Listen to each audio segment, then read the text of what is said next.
The next part of your left hand is here with your thumb hitting on C, and your right hand is also thumb hitting on C.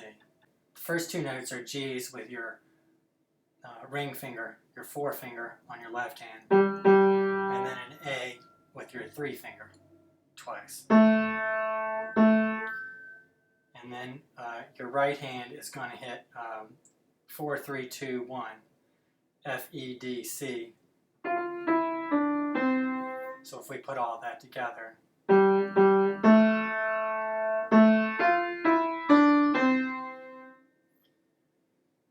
and then we're starting to put the two hands together. Your left 3 is going to hit an A, and your right 1 is going to hit C, D, E, D.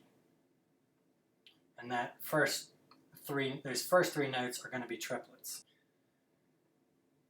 And that's going to be like this. One more time.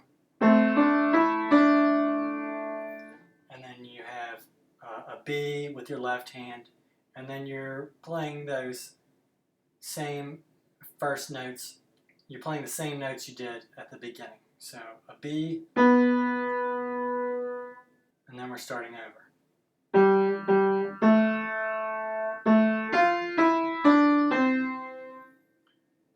If we put all that together, this is what we have.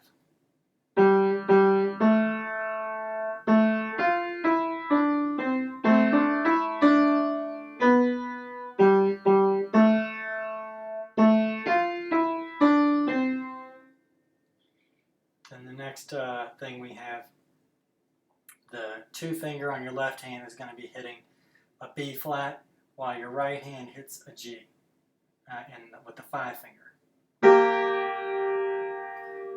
And then you're sliding the two finger down on your left hand to B, and your your ring finger is hitting a G. At the same time, your right hand is hitting a D.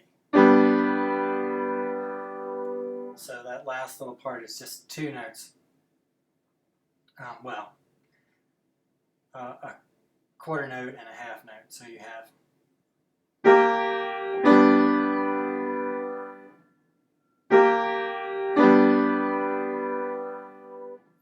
and if we put all that together, we have this.